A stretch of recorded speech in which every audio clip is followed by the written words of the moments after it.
Pues estamos nuevamente en este bonito programa que se llama El Cronista y su Quehacer, donde pues los cronistas de la Ciudad de México estamos presentes y platicando sobre los pueblos originarios, sobre las tradiciones y sobre la memoria escrita y pues también oral de nuestra ciudad. Y el día de hoy pues tenemos la presencia de nuestra brillante presidenta de la Asociación de Cronistas Oficiales de la Ciudad de México, María de Jesús Real García Figueroa, que estamos pues platicando sobre, vamos a platicar sobre Azcapotzalco, esta alcaldía tan llena de historia y de tradición y sobre todo también de poesía.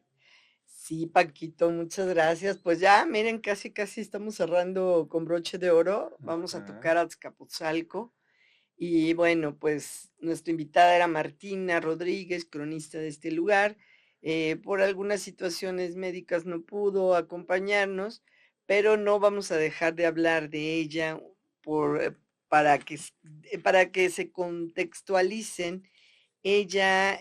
Voy a dar una pequeña lectura de dónde viene, cómo es que llega a Azcapotzalco y cómo se vuelve una gran, pues cronista y sobre todo oriunda de este pueblo tan grande, ¿no?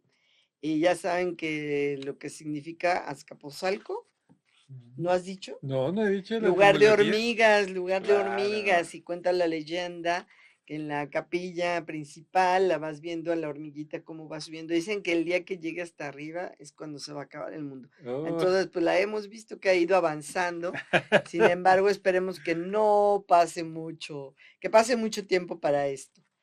Y bueno, vamos a tener el gusto de poder parafrasear algunos de sus versos, de sus poemas y algunos escritos que este año tuvimos la fortuna de sacar, que se llama precisamente Martina Rodríguez García, Obras, Lecturas y Entrevistas.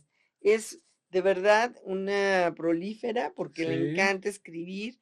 Es una cronista activa por más de 30 años, incansable, generosa y minuciosa, quien tiene todo nuestro cariño y admiración en la asociación. La queremos mucho. Así De es. verdad, su trabajo pues ha ido más allá de fronteras, déjame te cuento, Sí, cómo porque no. una mujer muy sencilla, muy modesta, pero que tiene toda la garra para poder llevar muy en alto. Ella es de San Luis Potosí, ahorita les leo su semblanza. Eh, Pues como eh, dicen por ahí, uno no es de donde nace, sino de no, donde no, mejor no, la no, pase. no. Bueno, pues Martina Rodríguez llega a Azcapotzalco cuando se casa. Es una cronista tradicional del barrio de Tezcacoac, donde ha vivido desde hace casi 30 años. También ha hecho trabajos sobre la colonia Vallejo, sobre las tradiciones, las festividades, en general, Azcapotzalco. Ella es originaria de Villa de la Paz, en San Luis Potosí, y desde 1991 se convirtió en vecina de Azcapotzalco. Desde entonces se ha dedicado a estudiar sus mitos, sus tradiciones, sus costumbres, sus leyendas. Es miembro del Consejo de Azcapotzalco desde 1998. También hay otro Consejo de Fomento Cultural. Es investigadora de Historia Oral de la Ciudad de México. Es miembro de la Asociación de Cronistas Oficiales de la Ciudad de México. Ha sido colaboradora en publicaciones como La Hormiga, La Voz Tepaneca, el Boletín Informativo de los Cronistas. Bueno, tiene una infinidad de personajes de Azcapotzalco, las leyendas de Azcapotzalco, Crónica y Memoria, la Calzada Vallejo, el pueblo de San Francisco Xocotitla. La maestra Martina a lo largo de años ha sido merecedora de varios reconocimientos por su labor literaria en cuento, crónica y poesía. Como bien lo estábamos diciendo, pues la crónica tiene que ver con la historia, con la literatura, pero también con la poesía, fíjate Claro. qué cosa. Y bueno, pues aquí tenemos un verso, un poema de Martina que le hace a sus amigos y dice: amigos, mis viejos amigos, por Martina Rodríguez. Atacaron nuestros sentimientos y estamos viviendo con una interrogante realidad día con día. Vamos conociendo las cifras de los que perdieron la batalla, de millones que van aumentando la lista. ¿Quién recibe? ¿Y quién tiene la autorización de ver en una larga fila a esta humanidad? ¿Quién sí y quién no? ¿Cuál es el límite? Ahora todo es tan natural, pero nuestros sentimientos han sido violados, nuestra libertad, nuestra opinión, nuestros derechos. ¿En qué lugar quedaron nuestros derechos? ¿En qué momento el universo se vendió o nos lo robaron? ¿De quién somos hoy esclavos? ¿Hasta qué edad se admite o permite cumplir años? Ya los viejos pasaron de ser considerados sabios a ser ignorantes. En esta nueva transformación de pobreza de valores, de sentimientos, se ha puesto fin a la historia, o ya pasamos a esa nueva historia fría. ¿Será entonces, sin esa materia llamada amor, me rebasó la tecnología? Pero aquí estoy con el arma más poderosa, una pluma y un papel. Y sepan, seguirán activos hasta que mi Dios y mi energía puedan seguir llenando de historias este cuaderno. Qué Sí, bonito poema de una Martina. reflexión Una muy, muy reflexión muy linda interesante. de la gente mayor que antes los Sí, considerábamos de verdad unos sabios. y ahora Y lo pues es hemos la dicho, creo ignorancia. que Sí, ya nuestras estamos. entrevistas, el poder entrevistar a la gente mayor, llevarnos su sapiencia, sus enseñanzas, desde el punto de vista cívico, religioso, de comunidad, de convivencia, de verdad, ¿dónde se ha quedado?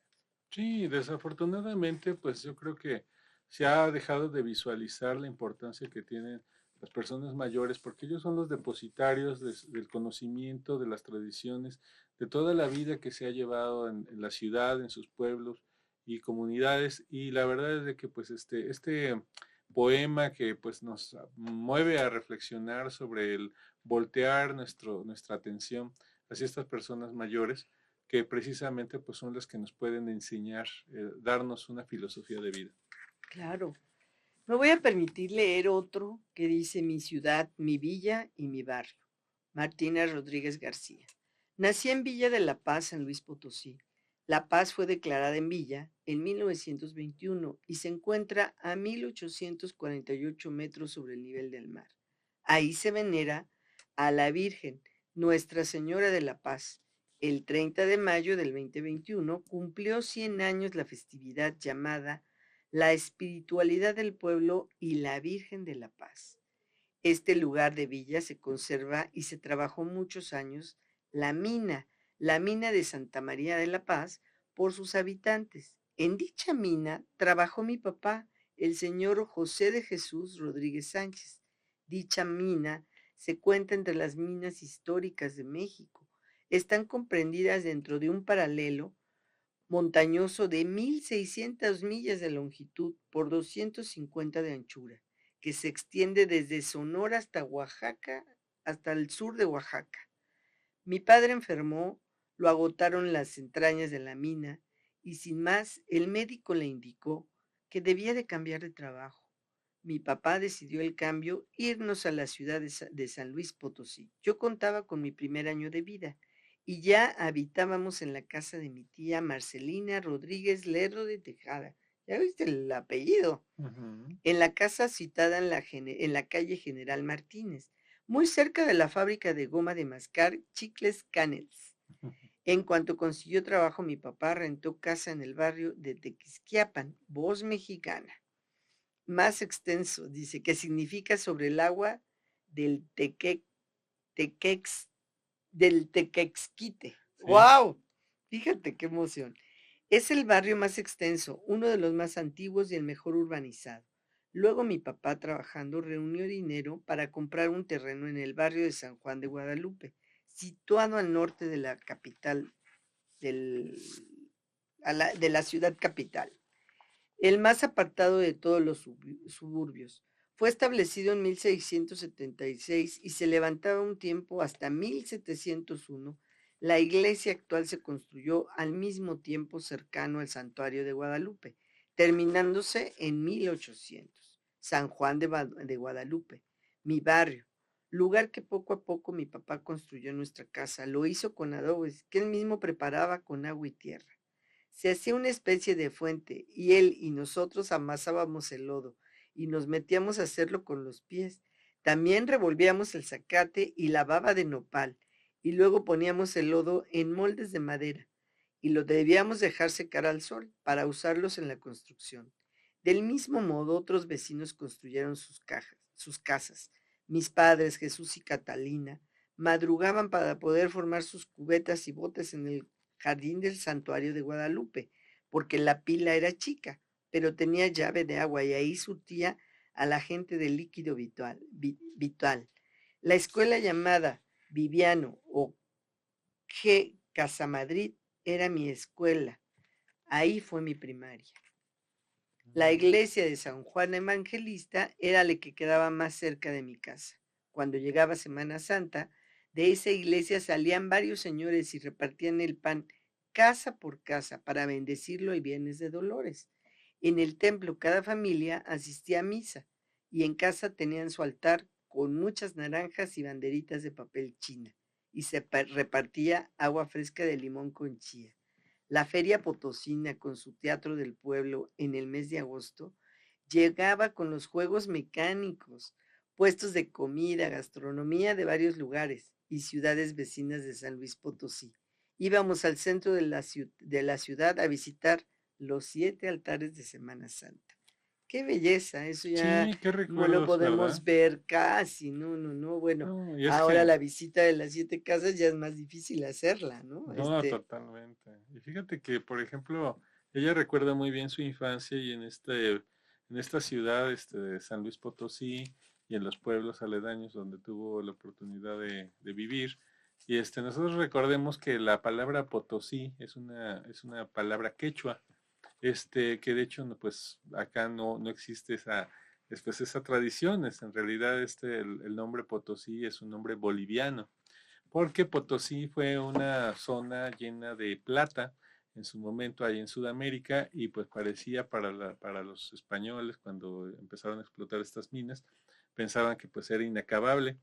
Cuando aquí en San Luis empezó a haber tanta plata también, la bautizaron Potosí, precisamente en recuerdo de la ciudad de Potosí en Bolivia. Pero ¿cuál sería la sorpresa?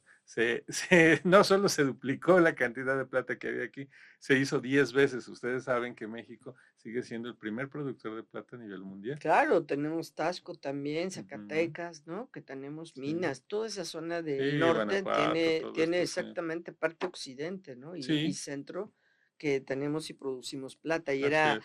pues la moneda, ¿no? Era lo más cambiable en Sí, esa época. todavía a nosotros nos tocó monedas de plata. Me acuerdo la moneda esta de 100 pesos de Morelos, la Oh, grandota, ¿te sí, y acuerdas? ajá, y la de peso también, ¿no? También También era el de, peso era de, grande. era de, era de plata. Sí, Qué privilegio exactamente. poder usar Monedas de monedas de plata. plata Ojalá se y de volviera a ver. cobre. ¿Te acuerdas las de Sí, cobre? claro, Que cobre. también eran una belleza con Sí, el águila atrás, en sí. alto relieve, se No, veían bueno, preciosas. La verdad es que creo que hemos tenido la dicha de tener, pues, estos metales valiosos y de ahí, pues bueno, muchas monedas que han circulado a lo largo de los 700 años. sí, pues ya ves que Bueno, México antes cambiábamos maíz y hay que cacao. cacao Ya después ya hasta subimos, porque hubo monedas de oro de oro, claro, en la por época supuesto. virreinal, ¿no? No, inclusive, pues Posterior. no tan lejano, ¿no? Hace 100 años, pues el centenario, ¿no? Toda los hidalgos, Ah, sí, ¿te cierto, acuerdas? los hidalgos. Y Ajá, fíjate, Benita Galeana cuenta, ¿no? Que su papá se llenaba para 1907, se llenaba las bolsas de monedas de oro y las iba repartiendo a los pobres. Imagina, o sí, sea, no pues sí. estamos hablando, No, no es tan lejano. no es tan De lejano. hecho, sí sería una buena idea volver a tener monedas de plata. Y la verdad es de que, por ejemplo, pues la Casa de Moneda de México, pues ha tenido una cantidad de premios internacionales por la calidad de sus acuñaciones.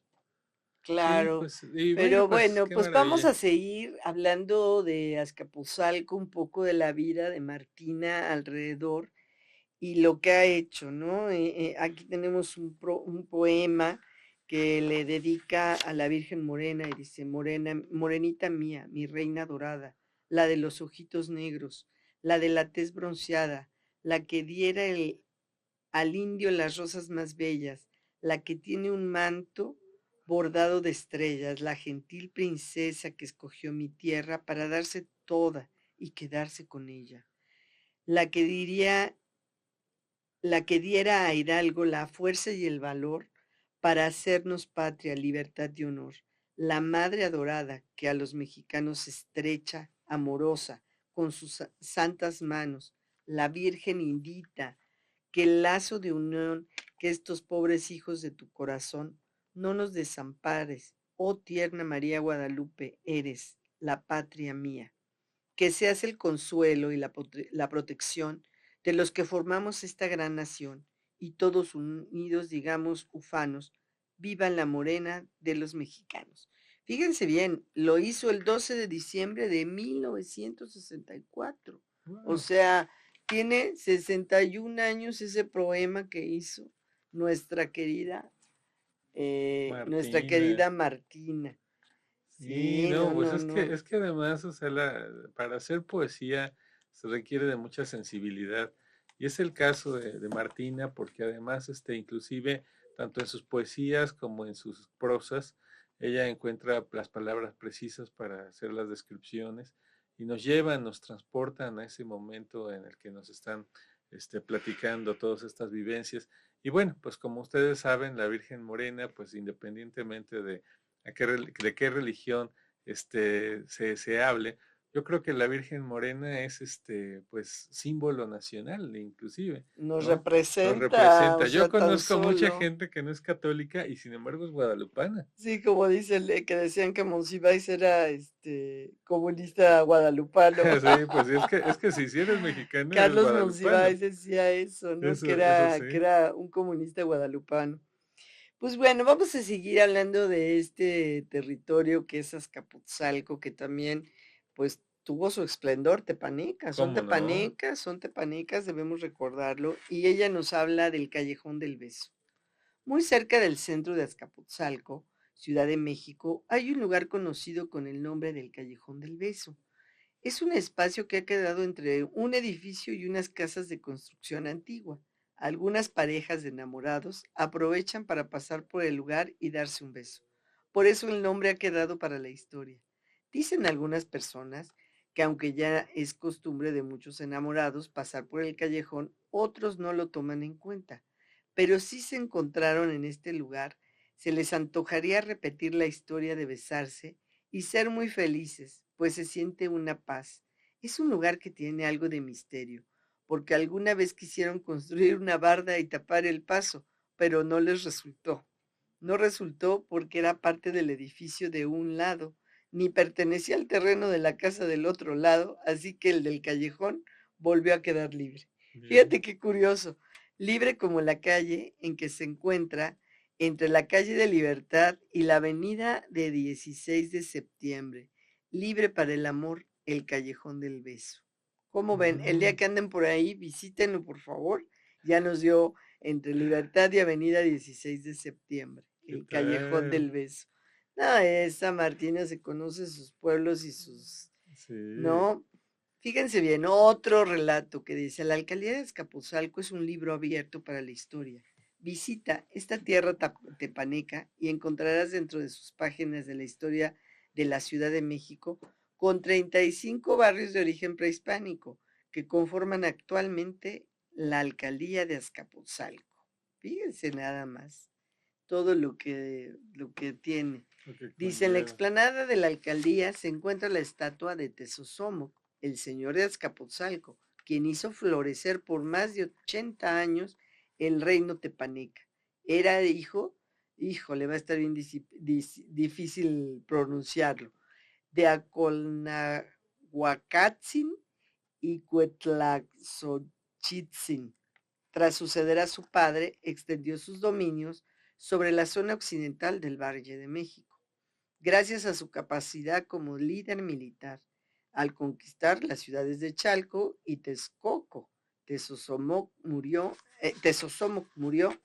en 1426. Hoy día, 20 de abril del 2023, es reconocido por su grandeza. Las autoridades de la alcaldía y vecinos han puesto en alto nuevamente su nombre. Todos pasamos frente al edificio de gobierno y que se develan las letras de Azcapotzalco, lugar de grandeza, lugar de chintololos, junto con esa ceremonia de grandeza Azcapotzalco. ¡Ay, qué bonito! Sí, ¿No? muy Qué bonito. amor le tiene Martina a sus barrios, a sus ¿Cómo pueblos, no? y lo platica de una manera muy rica, muy sencilla, Sí, usa palabras sumamente sencillas, pero muy bien ejecutadas, y nos da ese toquecito tierno de su forma de ser de ella. sí, pues ahorita hablabas de la palabra chintololo, ¿no? Que pues hemos platicado en otras ocasiones de ello.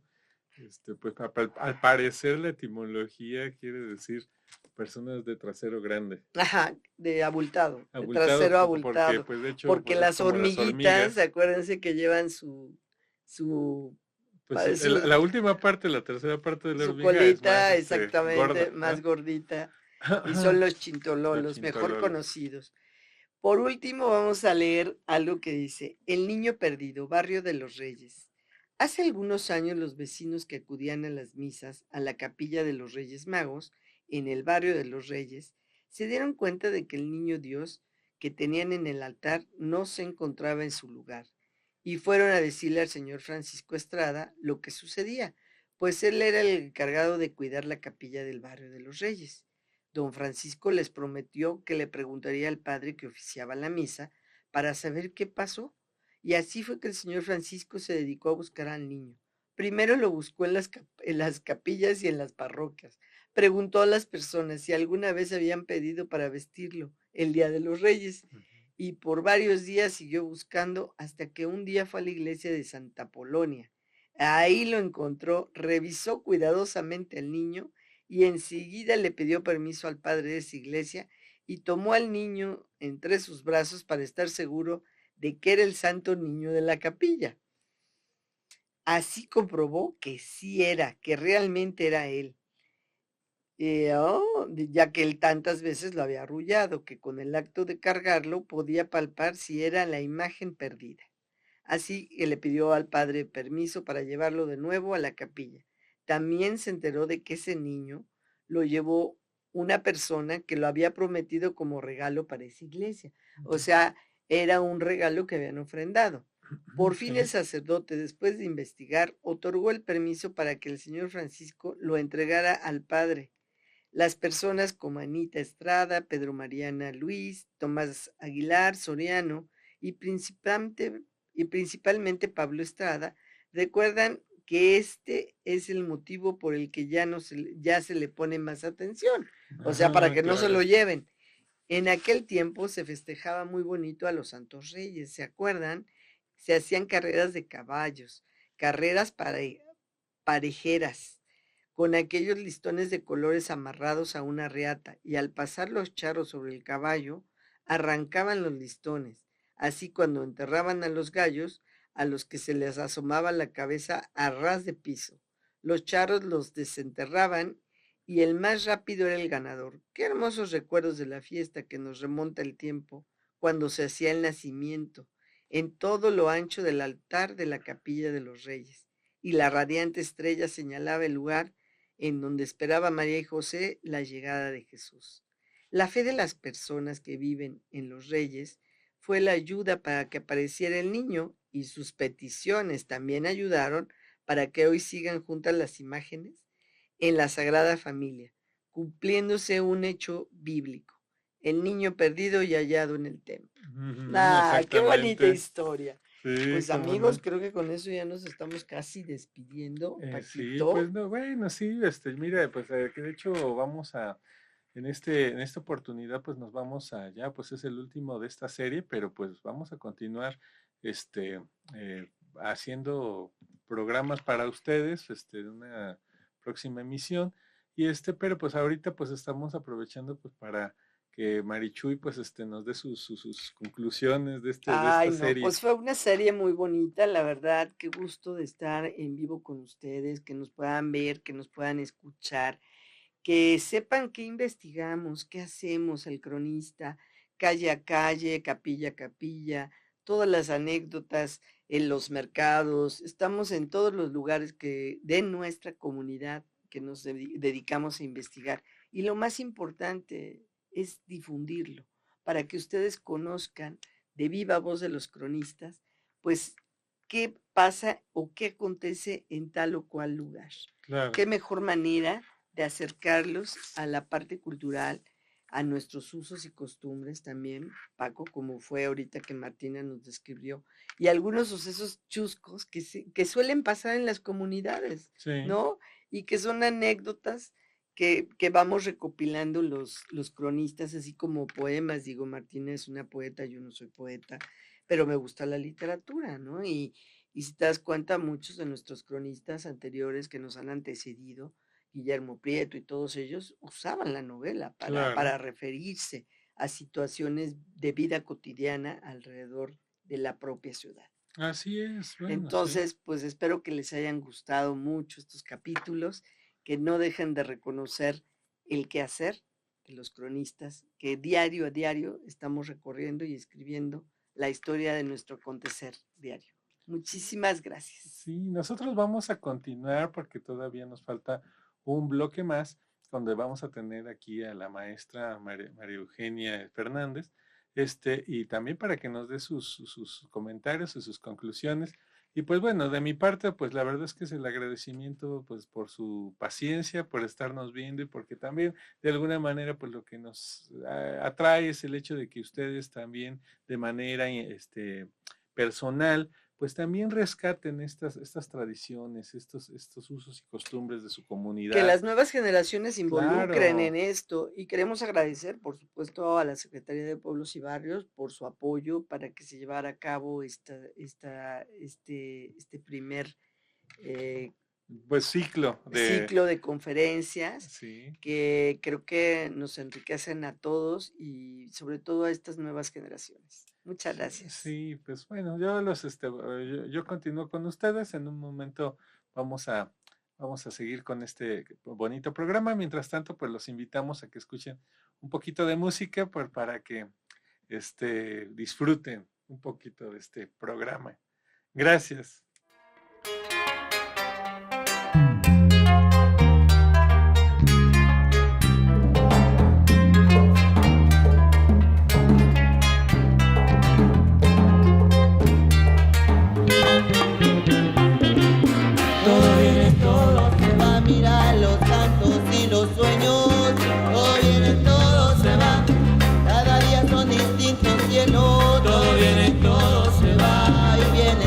Se va pa'l mar. Todo viene, todo se va. La mentira, la verdad. Todo viene, todo se va. La vida misma se va acabando. Todo viene, todo se va. En los miedos, pero se van cantando. Todo viene, todo se va. Que no haya nada de que arrepentirse. Todo viene, todo se va. Y que se vaya lo que tenga que irse.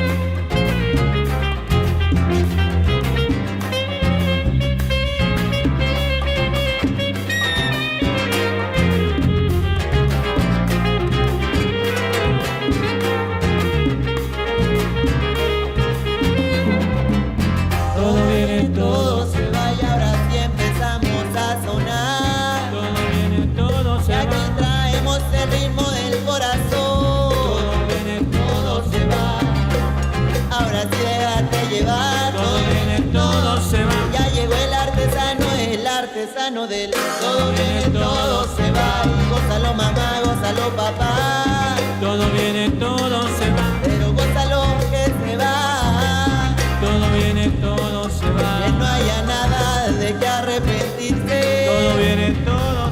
Que se vaya lo que tenga que irse.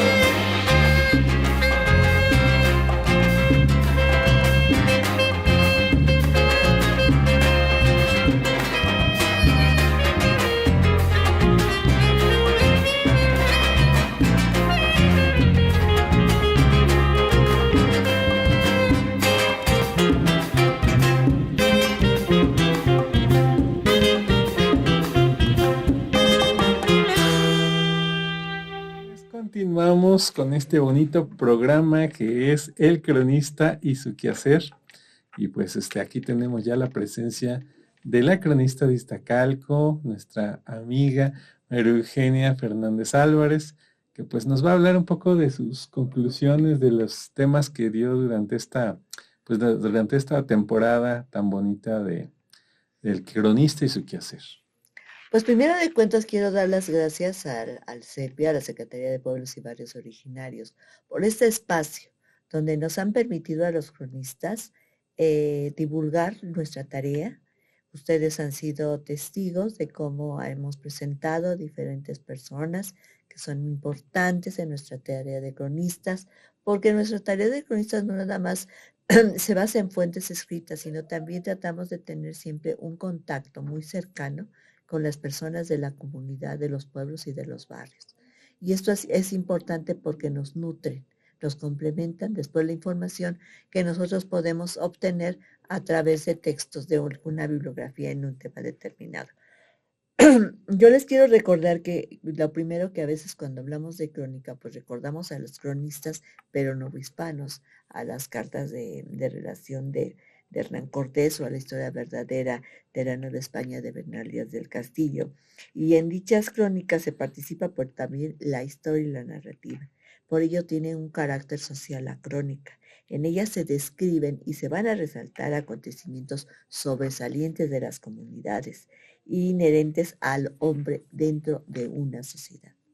En la crónica de corte histórico, sus autores tienen una serie de elementos los cuales nos vamos nutriendo. Primero de cuentas, debemos de entender que para la historia, el estudio de la historia, se dividen las fuentes en primarias y secundarias. Las primarias son aquellas que fueron hechas con toda la intención de dar a conocer un hecho y que están realizadas en su momento. Hay otras fuentes que son las secundarias que se hicieron años después y hay un lapso donde el historiador o el cronista ve lo que sucedió, pero ya no de una manera directa como el que vivió ese momento. Entonces, en esas fuentes históricas primarias y secundarias son de las cuales nos nutrimos los historiadores y los cronistas para dar coherencia y también para basarnos en hechos reales y comprobables lo que nosotros estamos diciendo en nuestras crónicas. No nos lo sacamos en ningún momento de la manga. Entonces el cronista realmente es un profesional, poseedor y dotado de una cierta habilidad para investigar, redactar y expresarse en forma escrita y verbal. Y esto es muy importante. Cuando el cronista historiador ha seleccionado, definido ya el tema, entonces vamos a ubicarlo en un tiempo y espacio, evitando verlo como un hecho aislado, sino inmerso en el desarrollo de una colectividad humana, desarrollada en un espacio geográfico específico y de temporalidad definida. Por ello, tiene una evolución única y característica. Pero, ¿qué hace entonces el cronista en su investigación? Toma todos los aspectos económicos, políticos, sociales, también espirituales. También hablamos de las prácticas de las religiones en las diferentes comunidades. Y por lo general se dirigen también, hay libros específicos, hay bibliografías específicas en ocasiones dedicadas al tema, en el cual existe una bibliografía que nos remite a otros libros, generalmente más antiguos, y entonces nos podemos nutrir de todo ese bagaje que se encuentra en los libros. Por eso los libros son verdaderamente un tesoro para todas las personas, porque a través de él viajamos a través del tiempo, a través de las palabras del autor, que nos hacen sentir, transmiten sentimientos, motivos, situaciones que nosotros no podemos vivir porque hemos nacido 100 años después, 50 años después, 30 años después, y que para cuando éramos niños, pues esos temas no nos interesaban a nosotros. Totalmente. Y ya cuando somos adultos, abrevamos, llegamos a esas fuentes. El cronista, como ya les comenté, hace separación entre fuentes históricas primarias y secundarias. Todas esas fuentes, ¿dónde se encuentran? Pues se encuentran en bibliotecas, en los archivos, en hemerotecas, mapotecas, fototecas y fonotecas. Archivos a veces privados, porque hay personas que tienen ese gustillo de ir buscando sobre un tema y de ir comprando de libros o documentos y armando sus propias colecciones de fuentes históricas. Y también vamos a las fuentes secundarias, porque a veces una pintura nos da un dato específico, una escultura también nos habla de un momento histórico, de una cierta corriente artística que se desarrolló y de la que es producto. Pero también les quiero decir que es oportuno señalar que en la Constitución Política de la Ciudad de México se encuentran los artículos 57, 58 y 59, cuyo contenido implica y marca que los alcaldes los alcaldes deben estar asesorados por un cronista que lo va precisamente a abrirle ese abanico de lo que es la vida de los pueblos y varios originarios, de las colonias también que se encuentran dentro de su demarcación. Entonces, sí es importante la relación y la función que tiene el cronista también de orientar, de comentar, de dar de saber a la autoridad máxima de una alcaldía, que es el alcalde, de todo este conocimiento para que entonces se vayan conformando todos los programas de cultura, de alguna manera divulgación del patrimonio de las comunidades, de los pueblos que están asentados en ella, y también hay una JUT también de pueblos y barrios originarios que son más específicos. Entonces, todo esto va a nutrir precisamente la actitud del cronista. En los programas que yo hice, y recuerden que, por ejemplo, pues hablamos, por ejemplo, ¿qué nos llama la atención de un pueblo? Los cohetes, la música, la portada. Y estos tres ingredientes, estos tres factores que nos están hablando de una fiesta patronal, de una fiesta importante para ese pueblo. Entonces hablamos precisamente de cómo son realizadas estas fiestas de una manera anual y que forman parte del patrimonio inmaterial o intangible de nuestros pueblos y barrios originarios. Porque las fiestas son manifestaciones alrededor de las cuales los pobladores de un barrio originario continúan interrelacionándose, donde los pobladores radicados en otros lugares fuera del pueblo regresan a sus pueblos para las fiestas de determinada santo por ellos que ellos tienen alguna devoción. Entonces realmente su origen religioso, pero estas fiestas, ¿cómo van a ser organizadas? ¿Quién se encarga de la portada? ¿Quién se encarga de la misa? ¿Quién se encarga del cohete, del castillo, del baile? ¿Quién se encarga de dar la comida en la casa del mayordomo? Pues lo que se llama ahora sistema de cargos. Y que las personas que nacimos en un pueblo sabemos que se llaman mayordomos. Mayordomos de sociedades religiosas o de cofradías también, porque también existen desde siglos de la colonia las cofradías en nuestros pueblos y barrios originarios. Ellos son los puntuales, ellos son las personas que se encargan de llevar a cabo toda esta larga tarea que se lleva una fiesta patronal y de la que nosotros cuando llegamos a las capillas que vemos una portada, la capilla o el recinto religioso muy limpio, adornado, lleno de flores, que están los ministros de la iglesia, a veces el obispo, a veces algún otro religioso con determinada categoría realizando la misa de función que nosotros llamamos, y después la comida y todos los demás actos. Todo eso lo hacen los mayordomos y lo que se llaman sus topiles, sus ayudantes. Por ejemplo, todas esas cofradías y mayordomías han sobrevivido. Por ello, todas ellas se originan veneración y celebración a algún santo patrón de los pueblos, porque es muy común, es raro que un pueblo tenga el nombre que no sea religioso, siempre tiene una advocación a un santo o a una virgen. Entonces, esto lo marca definitivamente cómo van a ser todas sus celebraciones.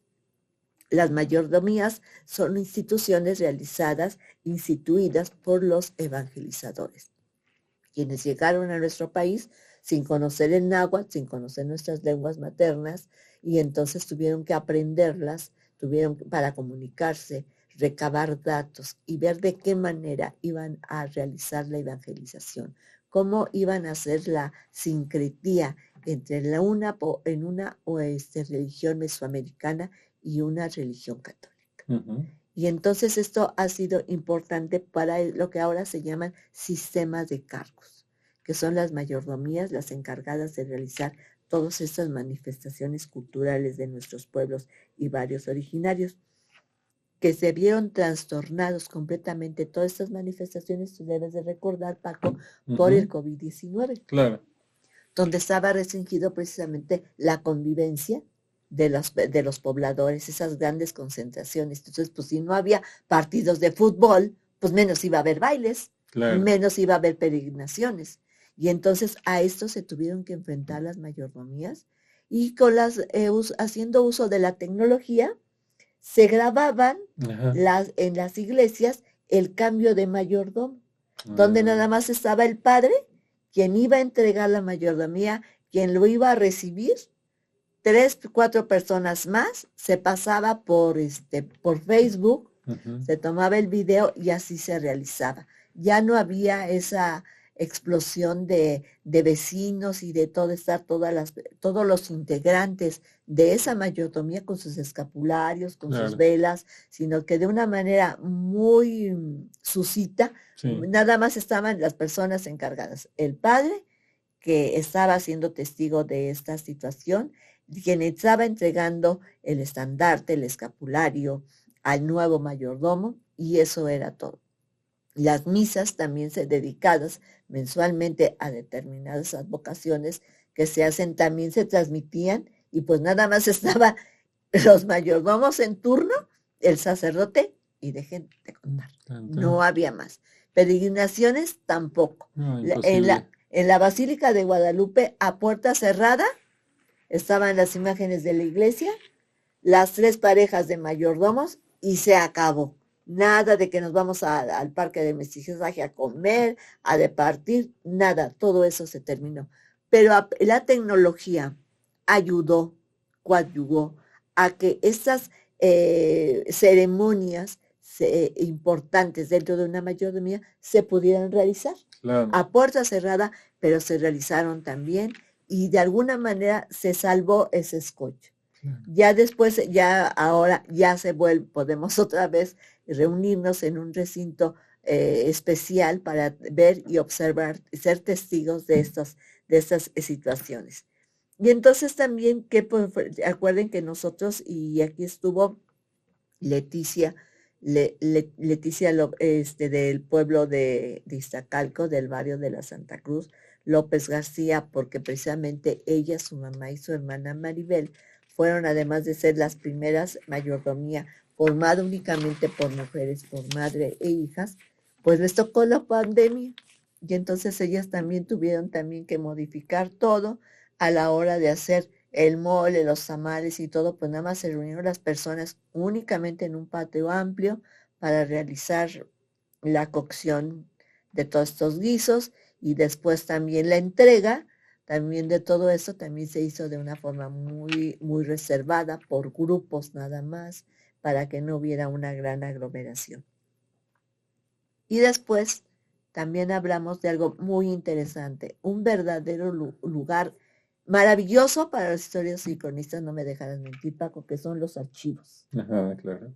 Los archivos históricos que existen en alguna de nuestras alcaldías, y por eso tuvimos pues la presencia de la maestra Beatriz Ramírez González, reconocida cronista de la alcaldía de Iztacalco, que ha sido fundadora del archivo histórico de esta gran demarcación.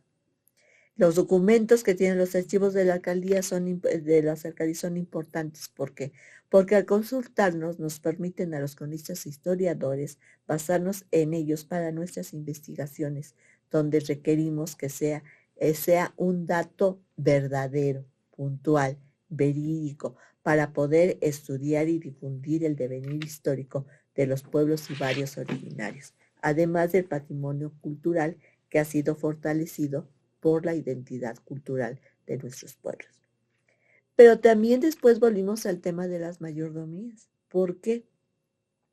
Porque estas mayordomías son la columna vertebral en la cual se realizan todas las manifestaciones religiosas, todas las fiestas que se llevan a cabo en un pueblo y barrio general, pero también hay colonias, ¿verdad, Paco?, que tienen sus festividades particulares. Ah, sí, claro. Y entonces en la capilla de esa colonia, que tiene siglos como la Romita, o como que otra, Pues recinto, por los de la ejemplo, Merced, por ahí ejemplo, en los Tacuba, sí, también, sí, todo en esto. todos esos lugares que son muy, muy antiguos, se siguen realizando estas festividades. Ya no no se reparte comida, pero sí se hace la misa de función, sí se cooperan todos para solventar todos estos gastos. Entonces, pues las mayordomías debemos de recordar que son cargos voluntarios. La persona se anota con años de anticipación para poder ser mayordomo y toda la familia y los amigos más cercanos se ven inmiscuidos para que esto funcione de tal manera que la fiesta, dicen ellos, salga como Dios manda. Sí, así dicen, pues la Sí, fiesta que pues es la salga realidad. Ahora sí como que Dios manda.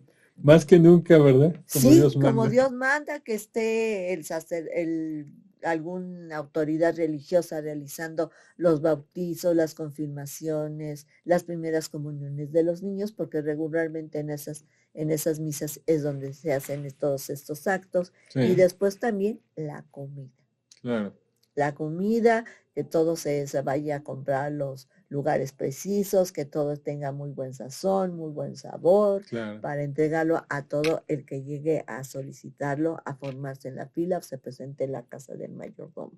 Y por lo tanto el mayordomo también es una figura de autoridad, quien realiza un servicio a la comunidad muy apreciado y valorado por propios y extraños. En conclusión, gracias al sistema de cargos, es decir, a las mayordomías y cofradías, se mantienen las fiestas patronales de pueblos y barrios originarios, columna vertebral del patrimonio intangible e inmaterial de la Ciudad de México. También por eso recordamos que precisamente entrevistamos al cronista de Culhuacán, a Daniel Rosas Martínez, porque él, además de ser cronista, también ha sido mayordomo. También ha tenido ese cargo, ha dado ese servicio a toda su comunidad, igualmente que toda su familia. Y cuando yo les hablaba precisamente de las portadas, de todas esas manifestaciones, de las portadas monumentales que vemos que se pueden poner primero a la entrada del atrio, ahí hay una portada. Pasa uno, se introduce uno al atrio y la siguiente portada está en la capilla o en el caso, por ejemplo, del Señor de la Cuevita en la catedral. Pero en el caso específico de Iztapalapa, todavía adentro, donde está el Señor de la Cuevita, ponen también una portada interna. Entonces, todas estas portadas tan hermosas que tienen sus características según los pueblos, según el artesano de los pueblos, y que las hace distintas y se puede distinguir a veces, esta es de tal lado, esta es de aquella, porque tienen características muy especiales. Estas portadas que se han visto en el Zócalo. Hace años se pusieron unas portadas de 3 arcos para el Día de Muertos, con 3 cráneos gigantescos, y que entonces fue la primera vez que en un recinto de esta forma se manifestaba esa fiesta tan grande que tenemos los mexicanos del Día de Muertos, el Día de los difuntos chicos, de los difuntos grandes, de los que murieron en algún accidente, y que es pues reminiscencias de costumbres desde la época prehispánica, ¿verdad? Así es. Que se hicieron uno con la religión católica porque no podía, era difícil quitar esa veneración, ese culto a los antepasados. Así es. Y entonces se va a sincretizar y se une con la fiesta de los santos difuntos religiosos. Entonces esos cráneos los hizo precisamente un artesano del barrio de la Asunción, de ahí de Iztacalco, el maestro artesano Mario Arturo Aguilar Gutiérrez. Él es miembro de una familia, es la tercera generación, y está entrenando ahora a su hija para que sea la 4ª generación de artesanos en portadas monumentales. Todo eso surgió y apareció más a la luz porque recuerden que cuando llegó por primera vez a México Juan Pablo II, Se hizo una portada en la Anunciatura precisamente apostólica. Y la portada que se había hecho según las indicaciones que dio los religiosos en ese momento, qué elementos deberían de manifestarse ahí, que deberían de estar representados, lo hizo precisamente el abuelo de Mario Aguilar. Y de ahí se ha continuado toda esta facilidad, habilidad que tienen las personas de su familia para lograr estas portadas monumentales.